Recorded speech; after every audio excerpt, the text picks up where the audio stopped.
हम बात कर रहे हैं हिंद की ताकत की, और पाकिस्तान किस तरह से सिर्फ बातों से जंग जीतना चाहता है उसका भी हम जिक्र कर रहे हैं। यह भी आपको बताने की कोशिश कर रहे हैं कि किस सेना के पास कितनी ताकत है, किसकी एयरफोर्स कितनी मजबूत है और किसकी नेवी पानी में कितनी ज्यादा ताकतवर है। यह सब कुछ हम समझने की कोशिश कर रहे हैं। और हमारे साथ इस वक्त शौर्य भारद्वाज सीधे जुड़ गए हैं। शिफू जी के नाम से इन्हें आप और बेहतर समझते होंगे। शौर्य जी, स्वागत है आपका।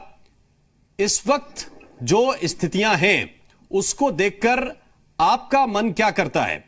ये जंग विकल्प है या नहीं है? जय Hind. Am I seen and connected? क्या मैं कनेक्ट हो चुका हूं? बिल्कुल, आप लाइव हैं हमारे साथ। जी जय हिंद। सबसे बड़ी बात यह है कि बहुत क्लियर कर दूं कि अगर माटी के पुतले जिस्म में ईमान जिंदा है तभी तक मेरे वतन की तरक्की का इंसान जो हमारे तरफ जो बोल रहे हैं ना, जितना बोल बच्चन चल रहा है, देखिए मेरे दिल में क्या लगता है वो मैं बहुत बयां कर चुका हूं। और आपका चैनल, सही बात है, कुछ सब भी लोग भी देख रहे होंगे जिनको आतंकवादियों से बड़ी मोहब्बत होती है, ह्यूमन राइट्स एक्टिविस्ट। दो सवाल हैं सबसे बड़े।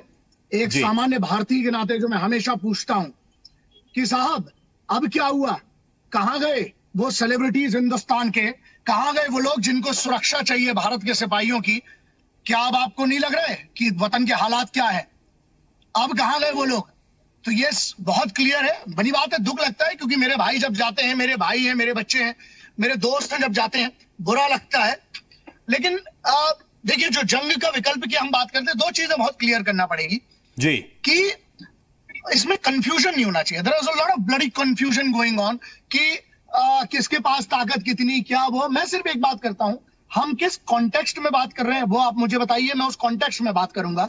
जैसे यदि हम बात करते हैं जो हुआ, यार सीधी सी बात है, हमारे बंदे गए, बट यहां पर एक बहुत बड़ा सवाल है कि इमरान खान को, जो इनके वजीर आजम है पाकिस्तान के, उनको हिंदुस्तानी एयरफोर्स का सबसे पहले धन्यवाद करना चाहिए। यदि आप कहते हैं कि आप आतंकवाद के खिलाफ लड़ रहे हैं तो सीधी सी बात यह है कि एक बात बताइए, वो तो हमारी एयरफोर्स है कि आप आतंकवाद के खिलाफ लड़ रहे हैं, तो सीधी सी बात यह है कि एक बात बताइए, वो तो हमारी एयरफोर्स ने आपके लिए बहुत बड़ा मदद का काम किया है। जो चाकोटी में किया है या मुजफ्फराबाद में जो किया है, वो तो बहुत अच्छा काम किया है कि वहां पर जाकर और आपके लिए यह काम कर दिया कि जिनसे आप परेशान थे, हमारी एयरफोर्स ने उनके ठिकानों को नस्तनाबूद कर दिया। उनके वो मानते कहां है? वो तो कह रहे हैं कोई कैजुअलिटी हुई नहीं। नहीं, उसका कारण है। चलिए, इनकी ह्यूमन राइट्स मैं बताता हूं। बहुत सही बात बोली आपने। इनकी ह्यूमन राइट्स की जो मिनिस्टर हैं, इनके वजीर आजम इमरान खान की कैबिनेट की एक मंत्री है, उनका कल 2:52 का और 1:4:30 का ट्वीट चेक कीजिएगा। उनने ये कहा, इन्हीं की कैबिनेट की बात कर रहा हूं। फैक्ट्स पे अगर बात करना है, I have no problem and I can discuss on facts from day to night, but सीधी सी बात है, फैक्ट्स पे आते हैं। तो इनकी मंत्री जो है मैडम, उनने एक ट्वीट किया कि मेरी ह्यूमन राइट्स कमिश्नर और सीनियर अधिकारियों से मीटिंग हुई और मेरी मीटिंग में हमने ये कहा कि जो जान माल का नुकसान हुआ है उसके लिए हमें कुछ करना पड़ेगा। ये ट्वीट कर रही है अपने ऑफिशियल वेरीफाइड अकाउंट से, राइट? सो ये बात क्लियर हो जाना चाहिए। तो अब हम किसकी, अब आप जो बात कर रहे हैं कंफ्यूज है। वहां पर मेजर जनरल गफूर साहब हैं जो इनके आर्म्ड फोर्सेस के स्पोक्स पर्सन है, प्रवक्ता है। उनका क्या होता है, वो ट्वीट करते हैं फिर डिलीट कर लेते हैं। सो उन पर इसलिए नहीं जानते क्योंकि चलिए वो फौजी, उनके ऊपर क्या पॉलिटिकल इश्यूज हैं, क्या है, वो हमको पता नहीं है। We will not get into that. But जहां ताकत की बात करते हैं, देखिए बहुत छोटी सी बात बताता हूं। फौज के ना एथिक्स होते हैं, इंडियन आर्म्ड फोर्सेस। अब हम जिनेवा कन्वेंशन की बात करते हैं, ये जो लोग बात बता रहे हैं इनसे बोलिएगा 1929 का सेक्शन 7 पढ़े, 1949 का सेक्शन 31 पढ़े और 1977 में जो लास्ट कन्वेंशन हुआ है उसका सेक्शन 31A पढ़े। इनको क्लियर हो जाएगी पहली चीज। दूसरी चीज ये है, जो इतनी बड़ी बड़ी बातें चल रही है साहब, जंग जो है ना बातों से। और हाँ, एक सबसे बड़ी चीज है, दोनों अलग अलग मुद्दे हैं। भारत टेररिज्म के खिलाफ लड़ रहा है, आपने हमारे भाइयों को उस तौर पर यह काउंटर जो हमारी एक्टिविटी थी वो ये थी कि हमारी एयरफोर्स ने अंदर जाकर उनके ठिकानों को नस्तनाबूद किया। रही बात सबूत की, मैं आपको, हिंदुस्तान में एक ऐसी कम्युनिटी है जिसको हम कहते हैं दोगला, हिंदुस्तान में भी है। मैं पाकिस्तानी के बारे में इसलिए ज्यादा बात नहीं कर रहा हूं क्योंकि वो ठीक है यार, देखिए वो उस पर अपन बाद में आते हैं। हिंदुस्तान में एक ऐसी कम्युनिटी है जिसे हम कहते हैं दोगले, और उनको अगर मिला दो तो पूरा दोगलिस्तान बन जाएगा। उनको ये प्रॉब्लम है। मैं ये कहता हूं कि अगर आप ये पर्टिकुलर बात कर रहे हैं ना कि हमारे इधर से क्या प्रॉब्लम है, इनको ना भरोसा नहीं होता है, तो पाकिस्तान में भी वैसे होंगे। इन लोगों को ये भरोसा नहीं होता है, यार ऐसा है ना, इनने डीएनए टेस्ट करवाए नहीं है, फिर भी अपने पिताजी को पिताजी मानते हैं क्योंकि इनकी माँ ने कहा है। और यहाँ तो भारत माता कह रही है। भारत माता की रिप्रेजेंटेटिव कौन से? दो तरीकों से हर चीज सॉल्व होगी। पहला है democratic level, yes that has to be taken care. और वजीर आजम पाकिस्तान के यदि कहते हैं टॉक्स के लिए आप तैयार हैं, तो ऐसा है, एक बहुत पुरानी कहावत है कि हाथ में कांच पकड़ के मुट्ठी बंद नहीं की जा सकती है जी। टॉक्स। और आप जो विंग कमांडर की बात कर रहे हैं हमारे इधर से, यार दो चीजें। पहली बात तो ये कि उनको बहुत ये व्हाट्सएप और सोशल मीडिया पर जो इतनी चीजें वायरल की गई है, हमारे इधर के लोग ट्रैप में फंस रहे हैं।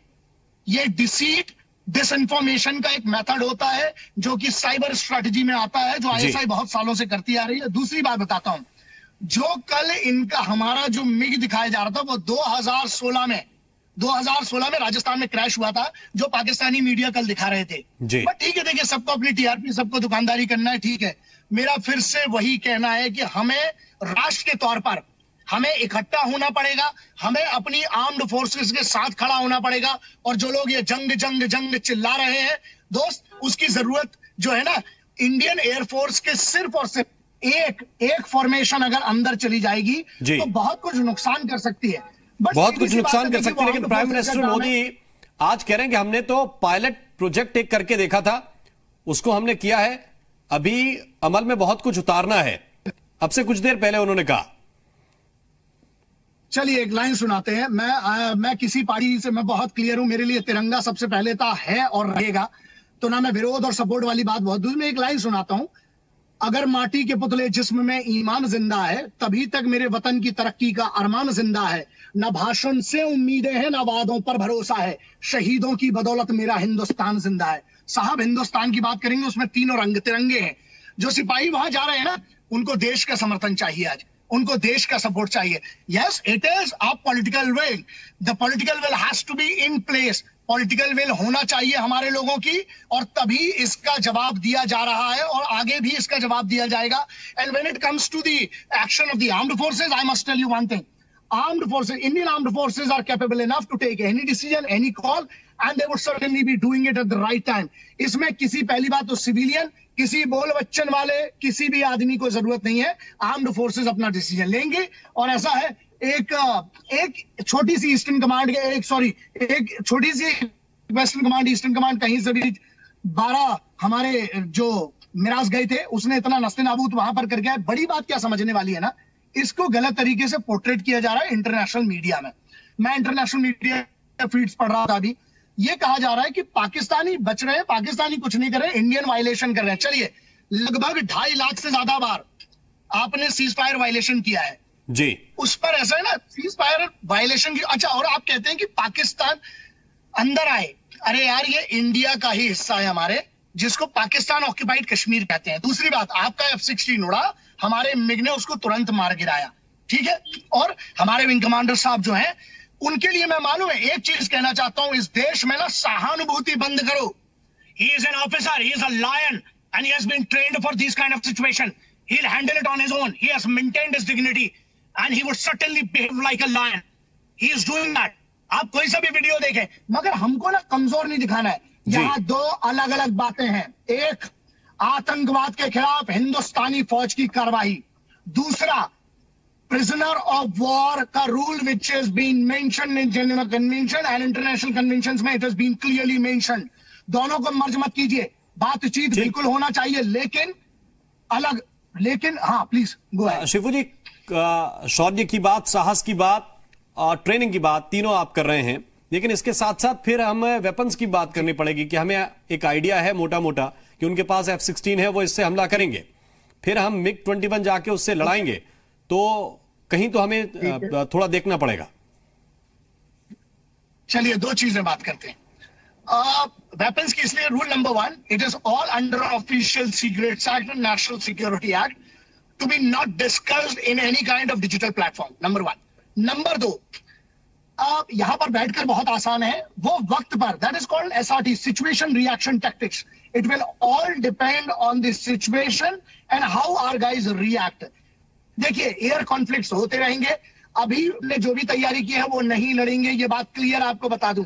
वो ठीक है, वो आंखें दिखाने वाला चल रहा है, और जब लड़ी जाएगी 97,952 लोगों का सरेंडर 1971 में याद होगा। बस सबसे बड़ी बात यही है, जब हम वॉरफेयर की बात करते हैं, we are capable enough, we are capable enough. और मैं उन संविधानों का सम्मान करता हूं, उन लॉज का सम्मान करता हूं जिसके अंदर हम बाध्य हैं अपनी किसी भी प्रकार की स्ट्रेटजी और भारतीय सशस्त्र सेनाओं के वेपनरी के बारे में डिस्कस करने के लिए। और आपने एक बड़ा अच्छा शब्द कहा कि मोटा मोटा अंदाज है। मेरी बात मानिए, सिर्फ मोटा मोटा ही अंदाज है, असल अंदाज किसी को नहीं है। असल अंदाज वॉर में पता चलता है, वो भी रिजल्ट के दौरान। So not to worry for that, we have to believe that Indian armed forces are capable enough to deal with any kind of situation. जो भी होगा उसके लिए हिंदुस्तान में बहुत है दोस्त।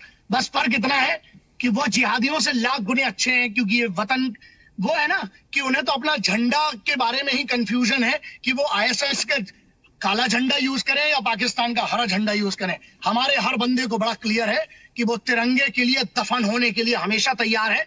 और ये रोना गाना बंद करें। जो हमारे बंदे अगर पकड़े भी गए हैं, ही is a prisoner of war. और एक बहुत बड़ी रिस्पेक्ट की बात है यार, बहुत बड़ी रिस्पेक्ट की बात है। कितने लोगों को आओ झुक कर करे सलाम उन्हें जिनका ये मुकाम आता है। बड़े खुशनसीब होते हैं लोग जिनका लहू वतन के काम आता है। तो प्लीज सिंपैथी मत दीजिए, साथ दीजिए that our warrior is handling situation pretty well as a. Pakistan के प्रधानमंत्री तो कह रहे हैं कि छोड़ रहे हैं और एक तरह से शांति का संदेश देते हुए छोड़ रहे हैं। क्या होता है, वो क्रिकेटर है। आपको एक बात, उनका बैकग्राउंड चेक कीजिए, वो क्रिकेटर है, ठीक है। तो उनका क्या होता है, उनके पास कैच नहीं आ रहा तो वो चिल्ला रहे हैं बॉल पकड़ो बॉल पकड़ो बॉल पकड़ो, कैच लो कैच लो कैच लो, है ना। और उनके पास जब आता है वो छोड़ देते हैं। तो वो क्रिकेट वाली स्ट्रेटेजी है। दूसरी बात यह है, मैं इसलिए नहीं कहना चाहता था कि वजीर आजम है, वो एक राष्ट्र के प्रधानमंत्री हैं और according to the dignity of an Indian citizen मैं उनके बारे में कुछ बुरा नहीं बोलना चाहता हूं, क्योंकि ठीक है वो खुद पपेट है। इसलिए पपेट है क्योंकि पाकिस्तान को इतने सालों से आईएसआई चलाती रही है, पाकिस्तान को इतने साल से मिलिट्री एस्टेब्लिशमेंट चलाता रहा है।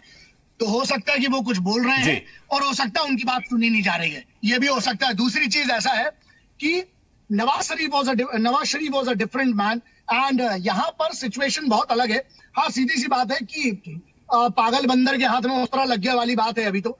और ठीक है, आप बिल्कुल, मैं बोलता हूं सिटीजन के तौर पर हम लोगों को बड़ा निश्चिंत होना चाहिए, क्योंकि यहाँ सब आके डरा रहे हैं कि जंग का माहौल, ये माहौल। एक बात बताइए, सिविलियंस के तौर पर क्या करना चाहिए? हमको पूरे राष्ट्र को एकजुट होना चाहिए। और एक बड़ा मैसेज देना चाहता हूं विच इज वेरी इंपॉर्टेंट दोस्त, मैं आपको एक भाई के तौर में ये बताना चाहता हूं कि यार लाशों पर, कफनों पर राजनीति मत कीजिए। मैं सबसे ये संदेश देना चाहता हूं। दूसरा, उनके ट्रैप में मत फंसिए आप। ट्रैप मालूम है क्या है? ट्रैप है डिजिटल मीडिया का, सोशल मीडिया का ट्रैप है। आपके पास जो लिंक्स आ रही हैं आप उसको शेयर मत कीजिए। मैं युवाओं को, मैंने कल भी एक मैसेज दिया था अपने वीडियो में, आज भी कह रहा हूं, आप जो भी आर्मी के कॉन्वॉयज मूव कर रहे हैं उनकी फोटोज वीडियो शेयर मत कीजिए। हमारे इधर it is so very important कि हम एक रिस्पॉन्सिबल सिटीजन के तौर पर जिम्मेदारी लें। बिल्कुल, यकीनी तौर पर हमें ये महसूस करना होगा, ये ठीक बात कह रहे हैं कि हमें ये महसूस करना होगा, हमें जिम्मेदारी अपनी भी निभानी होगी और उनके ट्रैप में कतई नहीं फंसना है। बहुत बहुत शुक्रिया, बहुत धन्यवाद शौर्य भारद्वाज हमारे साथ जुड़ने के लिए।